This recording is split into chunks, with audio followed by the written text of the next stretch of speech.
શ્રાવણ મહિનાના પહેલા સોમવારે કચ્છ કેરની ટીમ મુલુંડામાં કચ્છીઓના આરાધ્ય દેવ બાલરાજેશ્વર મહાદેવના દર્શને રાપર નગરપાલિકાના પૂર્વ પ્રમુખ શ્રી લાલજીભાઈ વાવિયા હરિભાઈ ભાનુશાલીએ વર્ણવ્યો મંદિરનો ઇતિહાસ। સેંકડો દર્શનાર્થીઓની ભીડ છતાં મહાદેવ પ્રેમમાં મસ્ત ભક્તજનોની અનોખી ભક્તિ। છેલ્લા 26 વર્ષોથી ભક્તોને આશીર્વાદ આપી રહેલા મૂળ હમલા મંજલ ગામના ભૂદેવ વામન દાદા જોશીએ સંભળાવ્યું અનોખું શિવભજન। रिपोर्ट बाय घनश्याम बारोट, कच्छ केर टीवी न्यूज़।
नमस्कार दर्शक मित्रों, हूँ घनश्याम बारोट ने आप જોઈ રહ્યા છો કચ્છ કેર ટીવી ન્યૂઝ। ખાસ તો શ્રાવણ મહિનામાં શિવને ભજવા એવી એક આપણી પરંપરા વર્ષો સદીઓથી હાલી આવે છે। એ પરંપરાને અનુસરીને હું ને વાલજી કાકા તો અવારનવાર ઠેઠ સોમનાથથી ભેરા જઈ આવ્યા છીએ। શ્રાવણ મહિનાના દર સોમવારે મતલબ કે દરેક વારે નવા શિવ મંદિરના દર્શન કરવાની જે એમની પ્રણાલી છે એ છેલ્લા 2 વર્ષથી હું જોતો આવું છું ને આજે અમે છીએ મુલુંડના બાલરાજેશ્વર શિવ મંદિરમાં। ખાસ તો આ મંદિરની વાત કરવાની હોય ત્યારે 125 વર્ષ પહેલાં હિંમતનગરના કોઈ ઉપાધ્યાય પરિવાર અને કચ્છના ભાટિયા પરિવારે આ મંદિરની સ્થાપના કરી। 125 વર્ષથી આમાં એમ કહેવું હતું કહી શકાય કે અત્યારે તમે જોઈ શકો છો કે આ જે મહારાષ્ટ્રીયન ટ્રસ્ટી બેઠા છે એ પણ સંપૂર્ણપણે ગુજરાતી બોલે છે। એનો મતલબ એ થયો કે આ મંદિર ઉપર સંપૂર્ણપણે ગુજરાતી અને ખાસ તો કચ્છીઓનું આ સારું એવું પ્રભુત્વ કહેવા કરતાં એમની જે ભક્તિ છે એ અનન્ય રહી છે। ખાસ તો આ મંદિરની વાત કરવાની હોય ત્યારે મારી સાથે અત્યારે હમલા મંજલના મહારાજ બેઠા છે જે છેલ્લા 26 વર્ષથી આ મંદિરમાં સેવા આપે છે અને એમ કહેવું હોય તો કહેવાય કે આ મંદિરના ભક્તો એમની ખૂબ આમ જેને કહેવાય કે ખૂબ આદર અને પ્રેમ કરે છે। આ વધુ વાત ન કરતાં મારી સાથે ઘણા બધા ભક્તો છે, પણ આપણે બધાથી પહેલાં વાલજી કાકાને મળશું। કાકા શું કહેશો? ખાસ તો ત્યારથી શ્રાવણ આમ તો હું છેલ્લા 17-18 વર્ષથી મુંબઈ સ્થાયી થયો છું, પણ જ્યારે રાપર મારો કારોબાર હતો ત્યારે પણ મુંબઈ આવતો ત્યારે બાલરાજેશ્વર મહાદેવના દર્શન કરતા અને મુંબઈના મારા ઈષ્ટદેવ છે અને ખાસ કરીને શ્રાવણ મહિનાના સોમવારે અચૂક અહીં ભગવાન ભોળાનાથના દર્શન કરવા આવું છું। આજે એ ક્રમમાં પ્રથમ સોમવારે આજે અહીંયા બાલરાજેશ્વર મહાદેવ મંદિરે દર્શન કરવા આવ્યો છું અને આપ જાણો છો એ પ્રમાણે આપે કહ્યું તે પ્રમાણે 125 વર્ષ પહેલાં આ કોઈ ઉપાધ્યાય આપણા જે ગુજરાતી પરિવારના બ્રાહ્મણ પરિવાર હતા એમણે આ મંદિરની સ્થાપના કરેલ અને આજે એક ચોક્કસ કહીશ કે ખાસ કરીને કચ્છીઓ ભાનુશાલી હોય, ભાટિયા પરિવાર હોય, બ્રાહ્મણો હોય અને જે પૂર્વ કચ્છના જે પરિવારો છે એ બાલરાજેશ્વરને વિશેષ માને છે અને એની આરાધના કરે છે। આખા મુંબઈમાં બિઝનેસ ક્ષેત્રે તેઓ ગમે ત્યાં હોય, પણ જ્યારે મુલુંડ રહેતા હોય ત્યારે પોતાનો કારોબાર જતાં પહેલાં અહીં પોતાનું માથું એટલે નમાવા જરૂર આવે છે। એટલે એક એમની અનન્ય ભક્તિ છે બાલરાજેશ્વર પ્રત્યે અને હું જોઉં છું કે ખરેખર અહીં જે વસ્તી દર્શન કરવા આવે છે એ 90% વસ્તી ગુજરાતીઓની આવે છે દર્શન કરવા અને એમને અહીં અપાર આ મંદિર પ્રત્યે અપાર શ્રદ્ધા છે।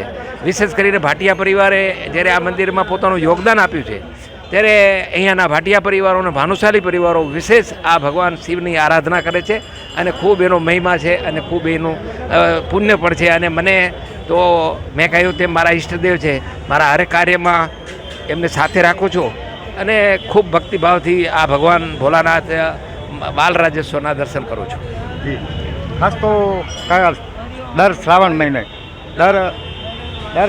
મહિને આપણે જોતા અહીં છીએ કે આપણી જે શિવ ભક્તિમાં જે ઉછાળ આવે છે ક્યાંક ને ક્યાંક લોકોમાં જેને કહેવાય ને કે અચાનક એક જે ધર્મની જે ભાવના ઉત્પન્ન થાય એની પાછળ સનાતન ધર્મના ઘણા સંતો મહંતો ઋષિઓ મુનિઓએ ખૂબ પ્રયાસો કર્યા છે. પણ આજની તારીખમાં હું જ્યારે આ યંગ આપણા જે કેમેરામેન છે વીર ભાનુશાલી, જેની ઉંમર લગભગ હું માનું છું ત્યાં સુધી પૂરા 25 નહીં થયા હોય, આવી જે ભક્તિ અત્યાર સુધી આ યુગમાં પણ આપણે જાળવી રાખી છે, એની પાછળના કારણો શું હશે? જો આપણો દેશ હંમેશા સનાતની ધર્મ સાથે જોડાયેલો દેશ છે અને વિશેષ કરીને આપણા યંગ અત્યારે જે જનરેશન કહેવાય, જે હજી શિક્ષણ લે છે, એ તમે કહ્યું તેમ ભાઈ હજી સ્કૂલ કદાચ ભણતા હશે પણ અહીંયા દર્શન કરવા એટલે એમાં એક શિવની ભક્તિ જોઉં છું. અને નવું જનરેશન છે એ સ્વાભાવિક છે કે ધર્મ પ્રત્યે વરેલું હોય છે, ભલે એના વિચારો ક્રાંતિકારી હોય પણ ધર્મ પ્રત્યે વરેલું છે એનું આનંદ છે. અને વિશેષ કરીને હું જેમ મેં કહ્યું છે કે લગભગ 3 દાયકા એટલે 30 વર્ષથી હું દર શ્રાવણ મહિનામાં અલગ અલગ શિવે દર્શન કરું છું. અને એ ક્રમમાં છેલ્લા 2 દિવસ જૂનાગઢમાં સિદ્ધેશ્વર મહાદેવ અને અમાસના દિવસે ભગવાન સોમનાથના દર્શન અચૂક કરવા જાઉં છું. અને આ વર્ષે પણ આજે જ્યારે 5મો દિવસ છે ત્યારે બાબાના આશીર્વાદ લઈને, ભગવાન ભોળાનાથના આશીર્વાદ લઈને આ 30 દિવસ અલગ અલગ શિવ મંદિરોએ દર્શન કરીશ. અને જ્યાં પણ હું દર્શન કરવા જાઉં છું ત્યાં કાંઈ વૃદ્ધો જ દર્શન કરતા હોય છે એવું નથી. યંગ જનરેશન છે, જે યુવાન છે, એ પોતાની શ્રદ્ધા પ્રમાણે ખૂબ ભક્તિભાવથી એનામાં જે હોય શ્રદ્ધા હોય એ પ્રમાણે અહીંયા દર્શન કરતા હોય છે. ચાહે એ સ્ટુડન્ટ હોય, બિઝનેસમેન હોય અથવા તો કોઈ પણ હોય, પણ એ વિશેષ શિવની આરાધના કરતા હોય છે. એ મેં હંમેશા જોયો છે.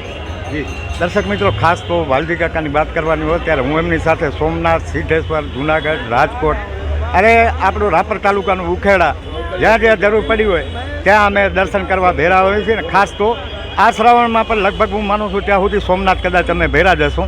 શું નામ બોલી? હરિદાસ ભાનુશાલી. હું છેલ્લા 20 વર્ષોથી દર શ્રાવણ મહિને સવારના 11 વાગે આવું છું.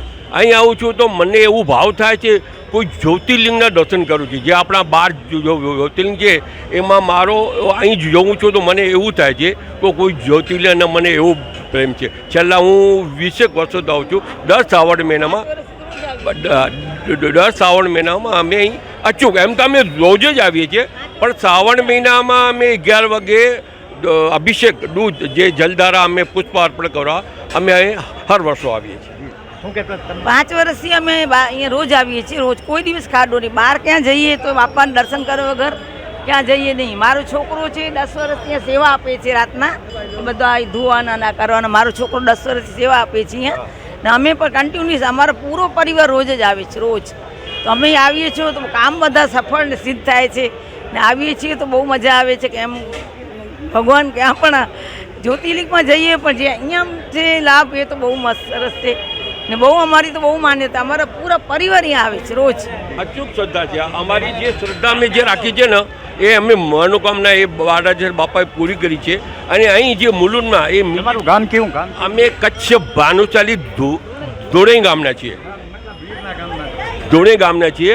અને અહીં જે મુલુંડમાં કચ્છી, જેમાં કે લોહાણા, ભાનુશાલી, ગુજરાતી, એટલો એ લોકોને શ્રદ્ધા છે ને અહીં અચૂક બહુ આવે છે. અને સોમવાર દેવતા તમે જો કોઈ આપણે જ્યોતિર્લિંગના દર્શન કરીએ એટલી ભીડ માનવ મેદની અહીં क्या कहेंगे आप? देखिए, मतलब पहले आपका नाम बताइए. मेरा नाम श्री चंद विश्वकर्मा है. श्री भाई के नाम से जाना जाता है. मेरा संस्था चलती है मानव तथा सेवा. आप हमारा डेली होता है. हम बिना बाबा से मिले हुए जाते नहीं हैं. यहाँ के जो हमारे दोस्त है, देखिए वहाँ पे वो भाई, वो लोग को यहाँ पे आके हम सब भी सेवा करके तभी हम यहाँ से काम बाबा के आगे कहते हैं जो इच्छा करो मनमाई हरि प्रसाद कतु दुर्लभ नहीं. बाबा के अलावा कोई है ही नहीं. अब प्राण देता है, प्राण लेता है. ओम त्र्यंबकाय में है में सुगंधि पुष्टिवर्धनम उर्वारुकमी वंदना मृत्यु मुक्षिम अमृता. बाबा के सिवा कोई है नहीं संसार में. लिंग थाप विधवत करे पूजा, शिव समान कहीं नहीं दूजा. ये बाबा ही हैं, प्राण देते हैं, प्राण लेते हैं. बालेश्वर राजा ऐसे हैं, बाल रूप हैं. इसलिए इनके बालक रूप से ही दर्शन करके ही हम लोग निकलते हैं. हम सब भक्तों को आए हुए हार्दिक अभिनंदन करते हैं. जो भी भक्तगण हमारे से त्रुटि होती है उनसे क्षमा मांगता हूँ. कोटि कोटि बाबा के चरणों में हम हमेशा अपना मस्तक झुकाता हूँ. लिंग थाप विधवत कर पूजा शिव समान कहने जो बा। जय श्री राम, राधे राधे। हमारे बाके बिहारी हमारे कृष्ण हैं, हमारे उनके वृंदावन से मैं जुड़ा हूँ। आज नाग पंचमी है, भोले बाबा को आज दूध लावा चढ़ाया जाता है।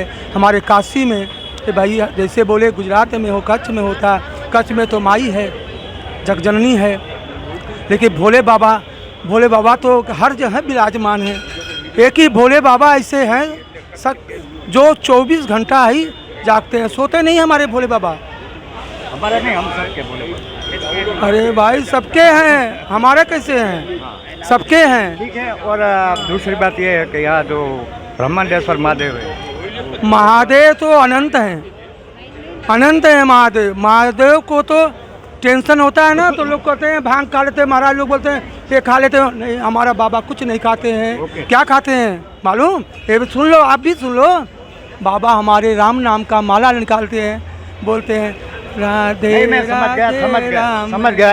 આગળ તો હવે બાકીના દિવસો અલગ અલગ ભગત શિવના દર્શન કરશું અને સોમનાથ અને સિદ્ધેશ્વર મહાદેવના વચ્ચેના દિવસોમાં કોઈ એક જ્યોતિર્લિંગના દર્શન કરવાનો સંકલ્પ છે. બાકી તો મેં કહ્યું તેમ કે અહીં ખરેખર કચ્છીઓને અહીં 4 જ્યોતિર્લિંગથી પણ વધારે, 12 જ્યોતિર્લિંગથી પણ વધારે કચ્છીઓ આ બાલરાજેશ્વરને માને છે અને એ શ્રદ્ધાથી હું પણ અહીંયા દર્શન કરવા આવું છું.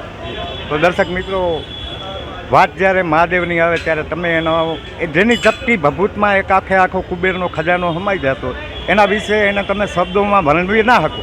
પણ તમે જ્યારે એના દર્શન કરો, હું હમણાં જ દર્શન કરવા ગયો, તમે આંખ બંધ કરો ને એટલે તમે ક્યાંક ઓમમાં ખોવાઈ જતા હો ને, ક્યાંક ઓમનો બ્રહ્મનાથ જે અંદરથી ઉપરથી સંભળાય એ તમારા કાનમાં સતત વાગતો હોય ને એવું ચોક્કસપણે લાગશે. એકવાર ચોક્કસ મુલુંડમાં વસતા તમામ ગુજરાતી કચ્છીઓ અને ખાસ તો પાટીદાર, ભાનુશાલી, લોહાણા, ભાટિયા સમાજના લોકો તો અહીંયા આવે જ છે. પણ તે છતાંય હજી સુધી જો કોઈ મુલુંડમાંથી ના આવ્યું હોય તો એકવાર ચોક્કસ આ મંદિરનો લાભ લેજો. શ્રાવણ મહિનો છે અને શ્રાવણ મહિનો એક એવો મહિનો છે કે તમારા 12 મહિનાના પાપને ધોવાનો ક્યાંક ને ક્યાંક આ આખો મહિનો તમને આહવાન આપે છે.